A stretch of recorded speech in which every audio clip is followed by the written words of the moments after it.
শেষে আমাদের এই বাড়িটা না ধুলোয় মিশিয়ে দিয়ে আমাদের একেবারে বিস্মিত করেছে।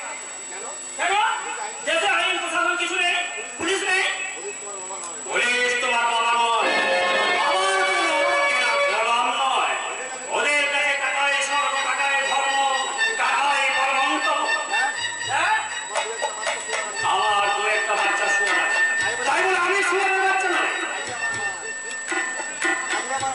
কালী কালী পরাবতী আমার মা, আমার জন্মলগ্নে সেই মাই আমার প্রাণে লিখে দিয়েছিল আমার ভাগ্যলিপি। যার মনে মনে আমার হয়ে আমি তত্তর করে সিঁড়ির উপরে দিকে উঠে চলেছি। কিন্তু এবার হয়তো আপনাকে থমকে দাঁড়াতে হবে বাপি, কারণ ভুল আর অন্যায়ের পথে বেশি দিন দৌড়ানো যায় না। ভুল আর অন্যায়ের কথা আমি এ তুমি কি বলছো বাবা? আমি তো আর কিছুই। আপনি কি জানেন আমাদের দুটো লরির জেরায় কাঠ সমেত পুলিশ আটক করেছে? মিথ্যে কথা, পুলিশ হয়তো গাড়ি থেকে ভুল করেছে। কালী পরাবতী আমার মা, সেই আমার মা খালি কি মার মারছেন চোরাই কাঠের খড়ি। চোরাই কাঠের কারবার তুমি আমার দেখাশোনা করো। আমার মিথ্যে বদনাম প্রচার করে প্রকৃত দায়িত্ব, প্রকৃত ও সত্য উদ্ঘাটন করার দায়িত্ব কিন্তু তোমার। আমি কোনো চিন্তা করবো না। ওই পুলিশ হয়তো ভুল করে অন্যের গাড়ি ভেবে আমাদের গাড়িকে চালিয়ে দিয়েছে, আর আমাদের ওই বের সাথে কোনো বিড়ম্বনা নেই।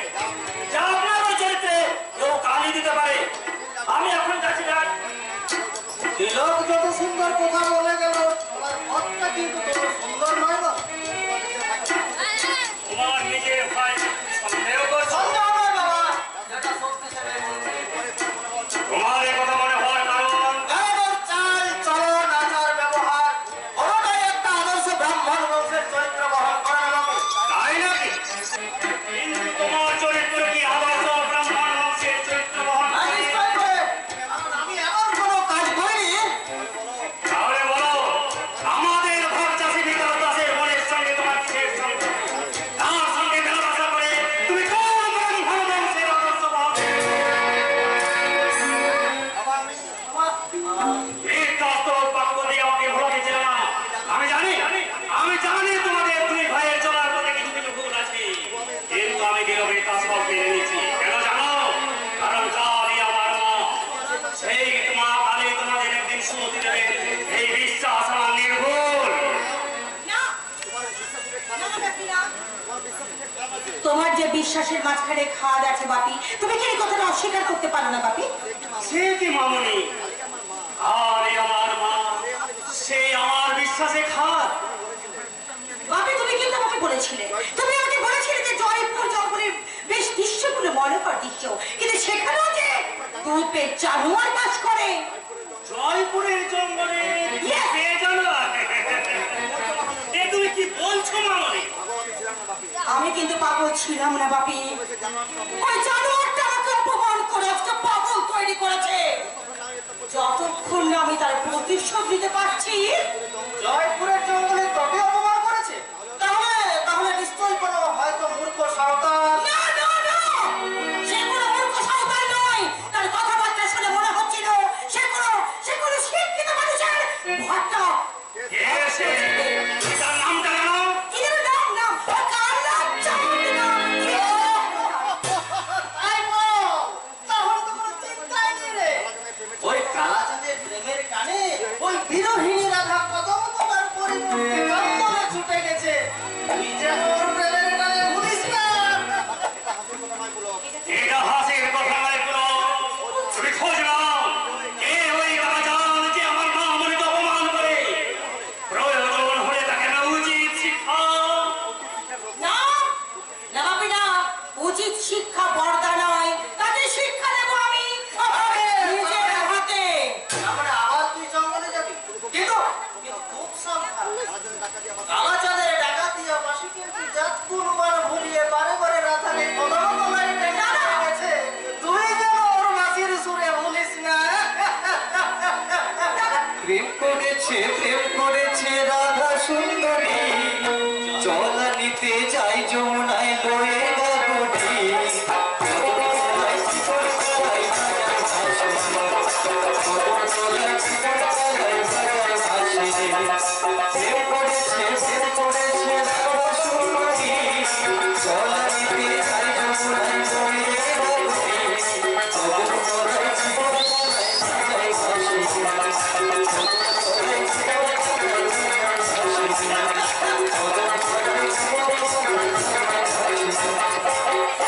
দাদা কি যেন বলে গেল? হ্যাঁ আমাকে আমাকে উপদেশ দিল নাকি উপহাস করলো বাপি? ওর কথায় কোনো কান দিও না। ও তো একটা পাগল। আমি নিজে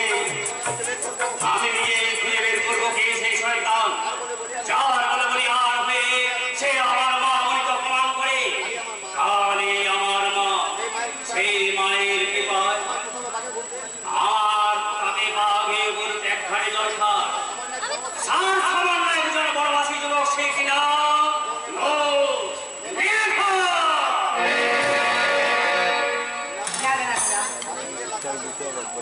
বাপির কথা মতো চললে পরে চলবে। বাপি হয়তো আগে মধ্যে মানুষটাকে খুন করে ফেলবে। তার চেয়ে সব মান অপমান ভুলে গিয়ে বর্তার কথা মতো এখন সত্যভাবে আমাকে চলতে হবে। কানার ডাকের বাঁশি শুনে আমাকে তার মান সব কিছু আদায় করতে হবে। তাই তো শুধুমাত্র তার জন্য বলবো এই জীবন ছিল নদীর মতো গতিহারা, এই জীবন ছিল নদীর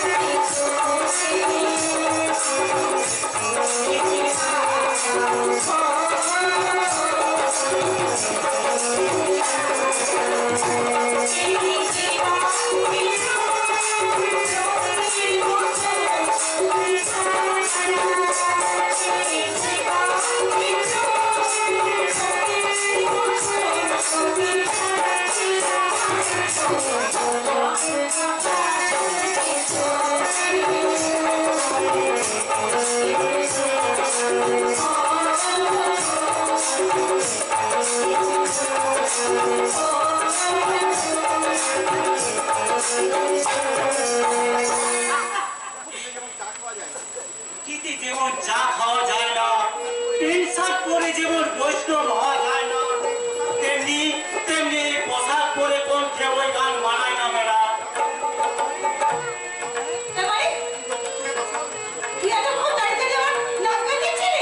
পাশের ঘর থেকে আপনার সব কথা শুনেছি মেলা।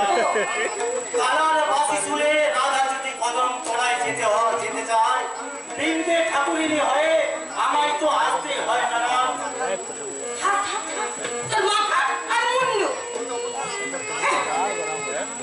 আমি জানি ও একটা অভদ্র অশিক্ষিত কায়দা মানুষ, আর আমি যাবো এখন তার কাছে। কঠোর রাত থেকে তো অনুরাগের জন্ম হয় madam. No, never! This is it absurd. I প্রমাণ করে দেব, আমি প্রমাণ করে দেব সে একটা অসভ্য অভদ্র মানুষ। আর আমি হচ্ছে কলকাতার লেখাপড়া শেখা কলেজের মেয়ে রাধারানী ব্যানার্জি।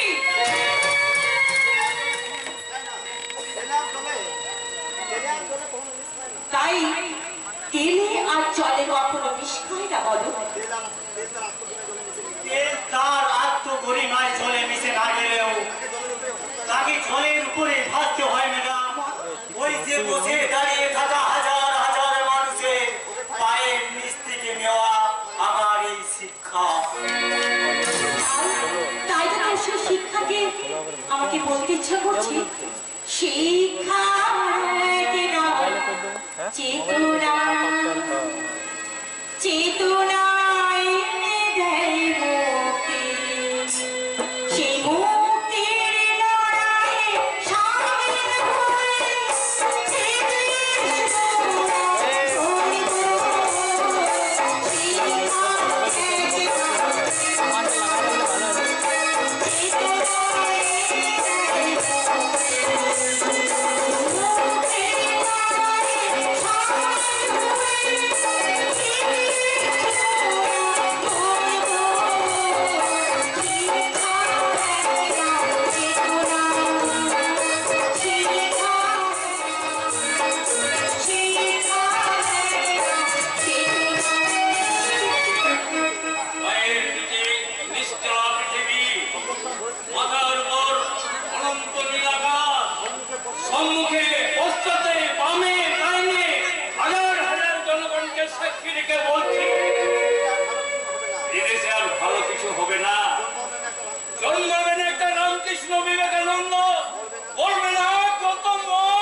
আসবে না নেতাজি সুভাষ, বলবে না in men of black, I promise you freedom. তোমরা আমাকে রক্ত দাও, আমি তোমাদের স্বাধীনতা দেব।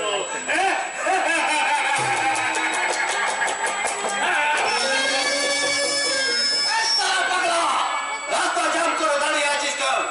যদি পুলিশের হাতে ধরা পড়ে যায় না তাহলে শালাকে এই যে মিস্টার এই কার নামে এদিকে তাকাও ইউ আর আন্ডার অ্যারেস্ট অনেক আগে পালিয়ে যেতে পারতাম স্যার, কিন্তু সে সুযোগ আগে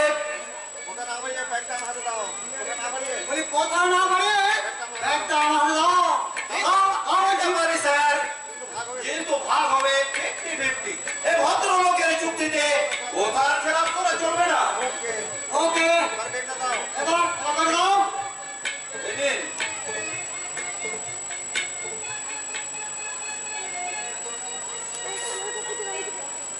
দেখি রে তবে কি আমার ভাবনা মিথ্যে হয়ে যাবে?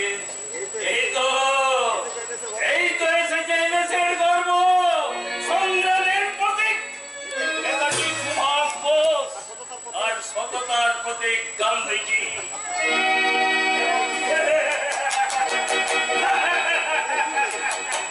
দেখি রে দেখেছে মাত্র 10 টাকা সে কি স্যার? আর মেয়েদের লোক লিস্টি চুল বাঁধা দড়ি এই দেখ তাহলে কি হবে স্যার? খবর দেনা তোর এই 1000 দিনা রইল পরে যাবো স্যার, শোধ করে দিবি কেমন পরে যাবো স্যার, একেবারে ধনের প্রাণে মারা যাবো স্যার।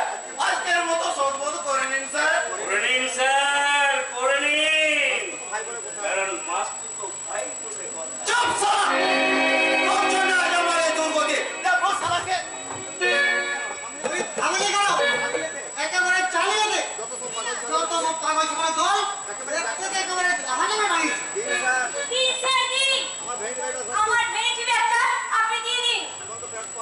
এখন ফের পাওয়া যাবে ম্যাডাম এটা থানায় মালখানায় জমা করবে আপনি উপযুক্ত প্রমাণ নিয়ে এটা থানা থেকে নিয়ে আসবেন কি আপনি কি বলছেন? আপনার হাতে ব্যাগ আছে অথচ কেন দেবে কি করে? ব্যাগটা যেন স্ট্রিং এ মার্কেটিং করতে